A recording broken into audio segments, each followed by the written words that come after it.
What's up, everyone? This is Raine Cruz, and it's time for the Rain Check with UNF Rising Star, the Hawk, Jason Jones Jr. Jason, good morning. How are you? I'm doing good. How are you? I am doing good. It's so great to have you here on the Rain Check because you are one of the most positive and like fun personalities that we have at Up Next Fighting. So thank you so much for joining me today here on the Yeah, Rain Check. thank Um, you. And I want to ask you, the Hawk, how is the Hawk doing after your last bout at UNF 26? Well, obviously, definitely it it was going my way until it wasn't, and I feel like it's been a little bit of a reoccurring theme for me. Hmm. And like the fights that I've lost dramatically, I guess, which is very annoying and frustrating. And then obviously I broke my hand too, but I mean, I can be like self-loathing about it, or I can just kind of use it as like a learning lesson and then see how I can get better from it. So that's kind of like my take is like, as long as I could just look at it from an outside perspective for myself and just want better for myself. Um, if I just think about it that way, then I can move on from it in a more positive way than I otherwise probably would. Yeah, yeah. I love that you mentioned that. That kind of leads up to my next question because I was going to ask you, hey, when a fight does not go your way, what's like your initial thought process, right? Like, do you Hmm. like kind of try to analyze, okay, maybe if I could have done it this way, or if I could have done that, blah blah blah, or do you just like stop, take a deep breath, and think, okay, it's not my night, move on to the next one.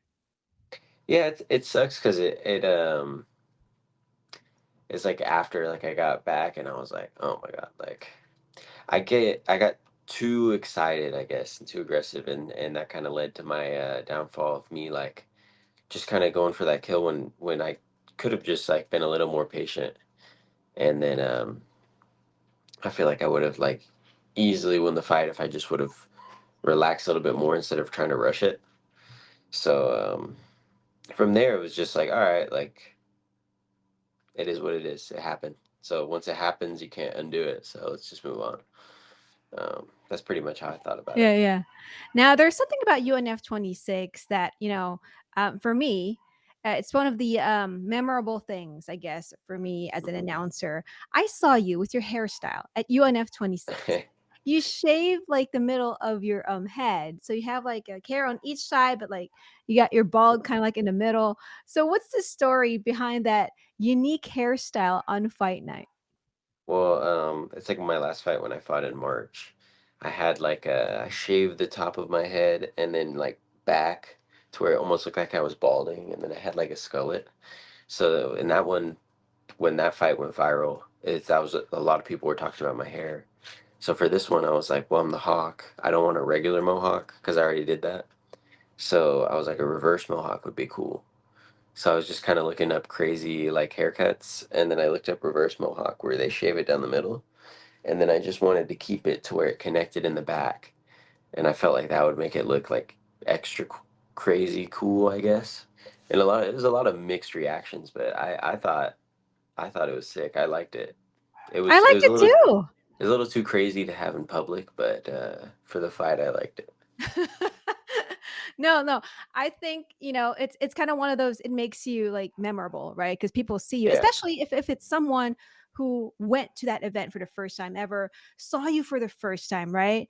It's like, hey, even if, for example, they didn't know you at that time, it's like just seeing you with that unique hairstyle, yeah, you see some personality because you guys don't get to talk during fight nights, yeah, right? We just exactly. see you and then how you act inside a cage and then your personality as you walk down the ramp. But I think, Jason, you're doing a great job, not just like as a fighter, but just like actually showing who you are, like your Yeah, personality. yeah. I feel like at least in my head, it's like as you get older, and it's like I'm only in my like early 20s, so it's like uh, um, but as you get older, it's like that you can kind of let your youth slip away, or you can kind of just like you could be a kid forever and still be an adult. You know what I mean? It's like you can be an adult and a minor at heart, pretty much. So I feel like if I just think about it like that, where I'm like, dude, like I could just do whatever I want, really. That's kind of like what I'm allotted in this life, so I'm gonna take advantage of that. Love it, I love it, and that's how you stay young forever. Yeah. Yeah, yeah. Hey, so you are 5 fights into your young career. Looking back to 2023, when you made your debut, what made you decide that it's time for the Hawk to step inside the cage? Well, I had already, I wrestled in high school for a little bit, and then I was already doing jujitsu, and I was doing a lot of jujitsu competitions. And then my friend Isaac Enriquez, who also fights, for Up Next, he started fighting, and he had maybe had like one or two, and I had started going to OG Training Center and training with him, and that's basically like just the way we were training. We were training super hard, and I felt like I was like progressing really well with like from where I was from, and I wanted to start fighting basically. And then one day I just told my coach that I was like, I think I want to fight. And then next thing you know, it's like I got scheduled for a fight like 2 weeks later with Up Next. And that one ended up not happening because my opponent pulled out like the day before. And then it got rescheduled. And then I got that fight in December. And then so it's basically just me like telling my coach, like, hey, I want to fight. And then he's like, well, all right, like, cool. Like, we'll get you a fight. And then you get a date and then it happens. And it's like kind of either before it happens, you back out and you're like, oh, maybe I don't want to do this, or you just do it. And I was like, I'll just do it. So, Ooh, okay. You mentioned something that I've always wanted to ask a fighter who, who is about to make their debut fight.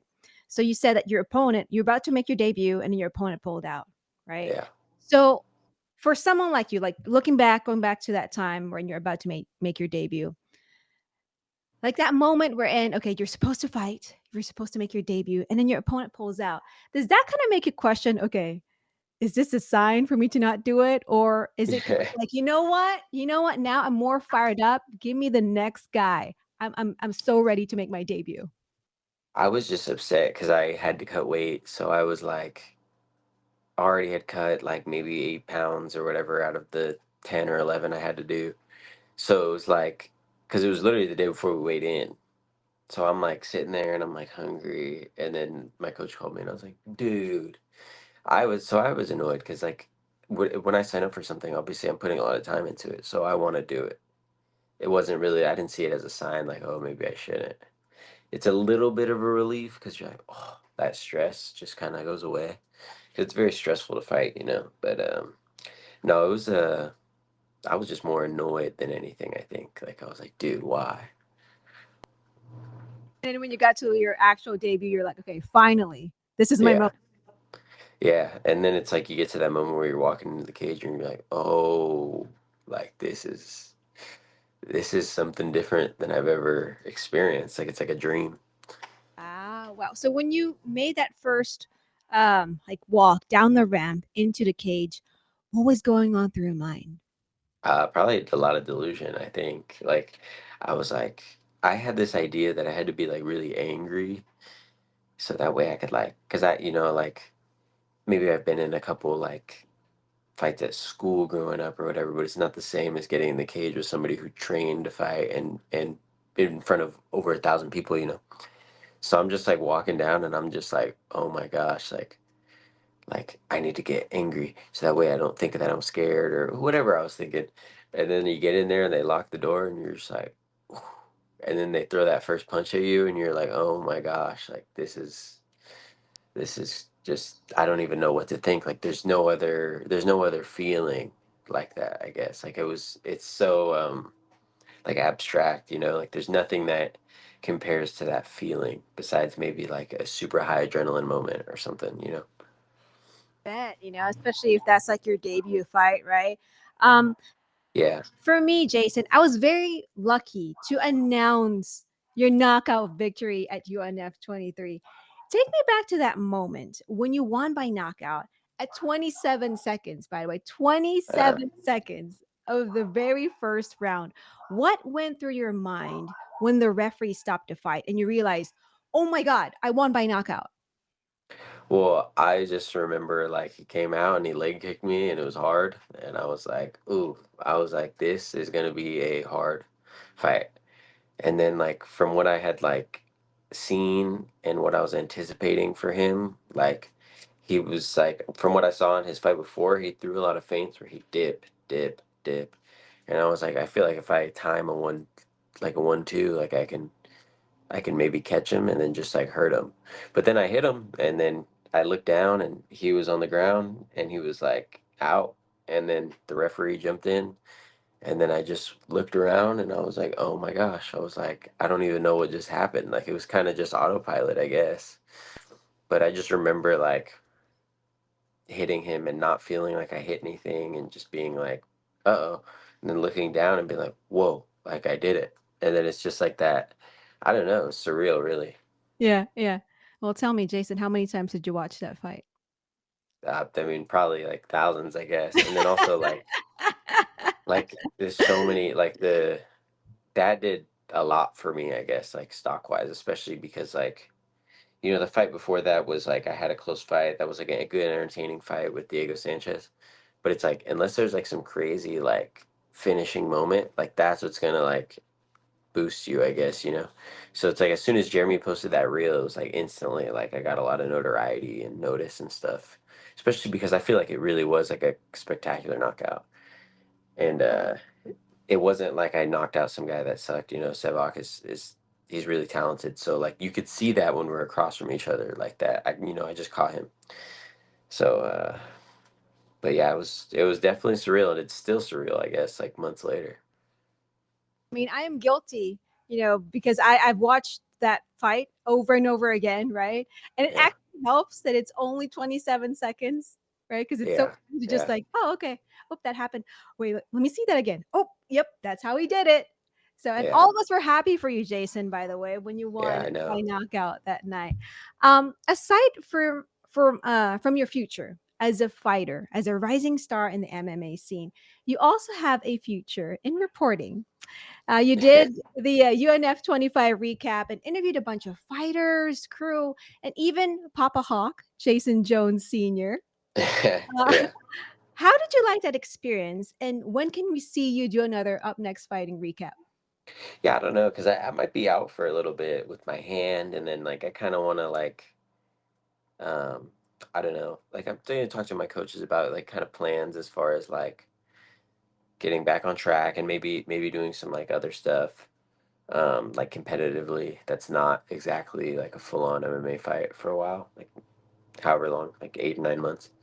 um so in the meantime I would like to do stuff like that. Like for me, like I like that, doing stuff like that. Like it's not really nerve-wracking for me, like doing like those kind of public like interviewing and talking to people, and I feel like my improvisational skills are like pretty good. Cause like I did like theater in high school, and like I kind of always feel like I've been a very witty and like not to like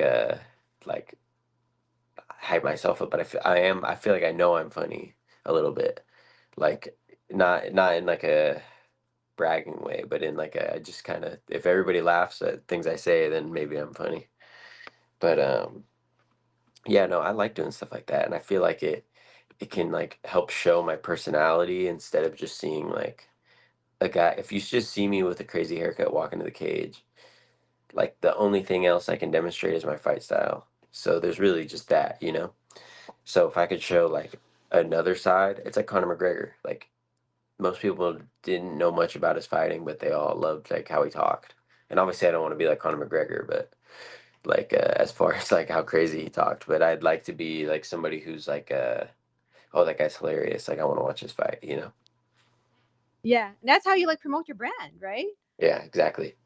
Yeah, you have like a great mindset about not Yeah. just about yourself as a fighter, but also promoting your brand as the Hawk, Jason Jones Jr. I remember you reached out to me and you're like, "Hey, Rain, can we make sure we say Junior like, at the end of my Yeah. name?" And like you and we've talked about how I should announce you. So I'm always like thankful because you're one of those fighters who's very cognizant of like how to promote Hmm. your brand. So that's a Yeah. good thing, Jason. And like speaking of brands, you have a really Mhm. cool nickname, The Hawk. How did you get that nickname? Well, it was like one day I like I kind of, I guess maybe I've not always gotten crazy hair because I've usually been pretty tame. But one day I just got a mohawk. Like I just like he's like, dude, I should just get a mohawk. And then that's pretty much just how I became the hawk. Like I was like, dude, like I'm hawk. Like and I would always give myself like silly like nicknames, I guess. And whether like one time me and my friends went snowboarding and I started calling myself Shredder. And then like that stuck for a while. But then once Hawk stuck, it's like it kind of just stuck because I maybe because I said it was my name, like my nickname, it kind of stuck. So now it's like a lot of people just call me Hawk, which is strange. Though different people call you Hawk. Yeah, which is it's still strange to me because obviously, I go by Jason or maybe some people call me like by my last name, but Like when someone calls you Hawk, you're like, okay, this person knows that I'm a fighter. yeah, it's like okay, they know what my like brand or entity is, but I mean mainly I only really hang out with people from the gym and like I'm not really going out or doing stuff like that. I'm kind of like samurai-ish. It's mainly just me and my girlfriend hang out all the time and the gym and that's pretty much it. It's like my life, that work, I guess. Hey, that sounds like it to me, man. I mean, I know Yeah. you and your teammates at OU Yeah. Center and 10th Planet Riverside. I see you guys, you, Isaac Enriquez, Brian Geiger. You guys have this strong bond, great Mhm. brotherhood. How do you guys help each other out, especially when one of you is scheduled to fight?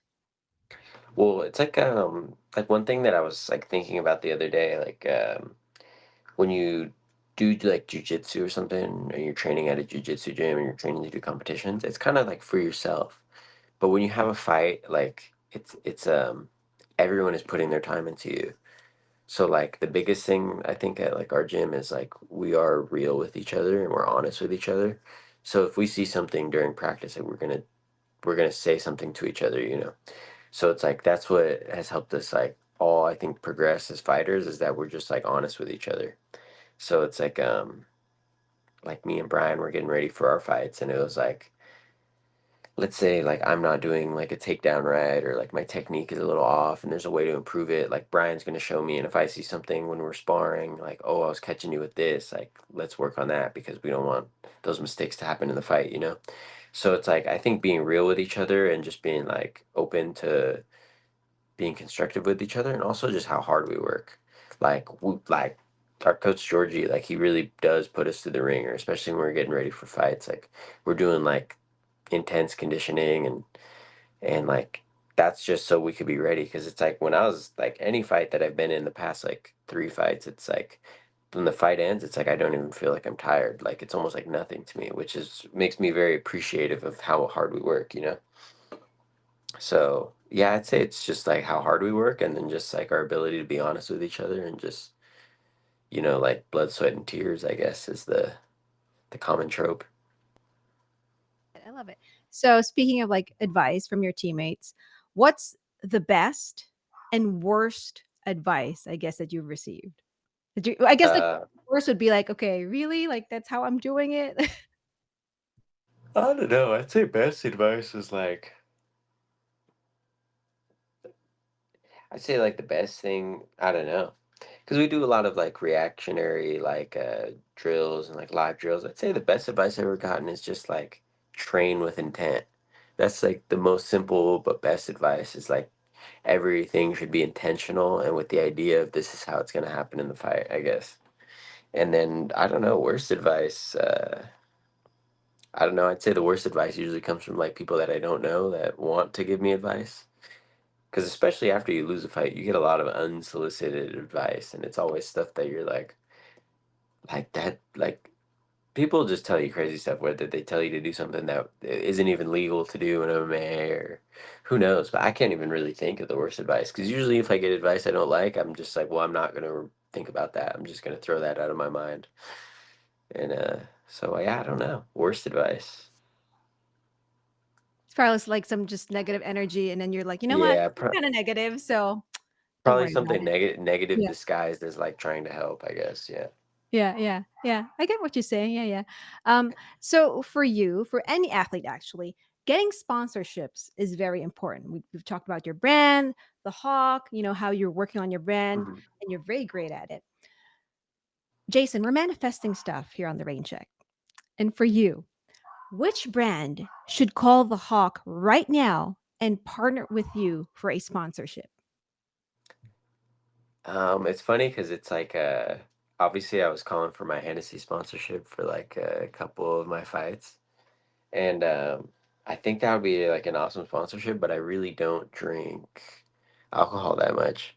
I think that would be like the best sponsorship ever because like that if I'm gonna drink, I'm probably gonna drink that. But hmm, I'd say something that's like practical for me, really, like a gear sponsor, like whether it would be like Venom, maybe. I don't know. Maybe not Venom.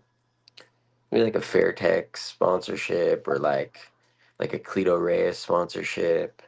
That or Element, really. Element sent me a box after my last fight of like a sample, like you just reach out to people via email and then sometimes people send you stuff. They sent me like a variety box, but it's like, dude, it's like electrolytes is probably my most important supplement. It's like you buy these boxes of elements and they're like $40. So Wow. if you could just get one free box of that a month over the year, that's like $500. Oh, wow. So Can I'd you say show an me the element. box real quick? Yeah, it's just the element Element. box, and then there's like Oh, you get your 30 packs of electrolytes, is there like different and then flavors or? yeah, so I just like the simple ones, but they have like hot chocolate, like they have like a spicy one, they have like raspberry, they have a lot of good flavors actually. But I feel like that's the most important thing, especially like sometimes in training, you lose 10 pounds. Like you really want to be able to restore like hydration more effectively. And it's not like it makes you more hydrated, it just helps you hydrate more efficiently, I guess. Okay, okay. Well, Element, Yeah, call Jason yeah, Jones Jr., the Hawk. You yeah, guys, for yeah, real. he's using your brand, drinking those electrolytes from Element. Call him right now. Yeah, hit me up. My phone's always open. There you go. There you go. Now, Jason, before I let you go, you have a lot of people who support you, who love you. I call them the Hawkamaniacs Hmm. because I've seen them at our fights, especially when we had our show out here in San Bernardino. Hmm. You had a lot of your family, friends out there. I remember hearing like people cheering for you inside the arena. What do you want to say to those people who support you? Just thank you, I guess. I mean, it's like a very like brutal thing of me to do. Like it's like you could look at it as brave, but it's also like it is kind of selfish, because like people that I love, like I have to kind of put them through like the stress and craziness of fighting. So it's like just a big thank you, I guess. And it's like I know I might not always win, but I'm trying to. So I guess that. And without support, it probably would be hard to keep going because like I know a lot of people want to see me succeed. So that really helps me out a lot. And that's kind of like my like because I don't really need motivation. I guess like I feel like I have discipline, but the extra motivation always helps on those days where it's like I don't want to do this, I don't want to get up, I don't want to train. So it's like when you get that you feel that love, it carries a lot. So I just thank you. Just like a huge thank you, really. That's sweet. And Jason, I want to tell you this. You know, the I think for me personally, what makes a great fighter is not about, you know, his or her record. I think a great fighter is not just someone who wins fights or despite the wins and losses, it's about finding the opportunity to always be better. And you Hmm. is one of the classic examples of that. I've always seen you have positive attitude, always trying to be better. Just listening to you, you've learned a lot so far, and you've only made your Yeah, debut 2023. You've learned a lot so yeah, far, my friend. That's a yeah, good yeah. thing. Just constant progression is the goal, I guess. So Yeah. yeah. Yeah. Well, I wish you well, Jason. I hope you feel better, and I cannot wait to see you again back inside the UNF cage. And when you do the hot cam, please find Hmm. me. You got to check in. I will. I will. You got to do a rain check. Yeah, the last time I did it, it was so hectic. I was like, oh my gosh, it was hard to find everybody. Now we'll do it again next time. But thank you so much for joining me, Yeah, Jason. You thank you guys for can having me. follow me follow him on Instagram at Jason Jones Jr. MMA. You can also follow Up Next Fighting at Up Next Fighting to get updates on Jason Jones Jr. and his upcoming Hawk Cam at UNF events, and also his fight later on this year. I'm assuming you're going to be back later on this year, right? Yeah. And please do follow me as well on Instagram at Ringside Raine. Jason, thank you so much again for joining me. I really appreciate it. I will see Yeah. you Thank you. again Yeah. soon. Okay. Thank you. I'll Well, see you soon. he is Jason Jones Jr., the Hawk, and I am Raine Cruz. And this is the Rain Check, and we are checking out. Bye.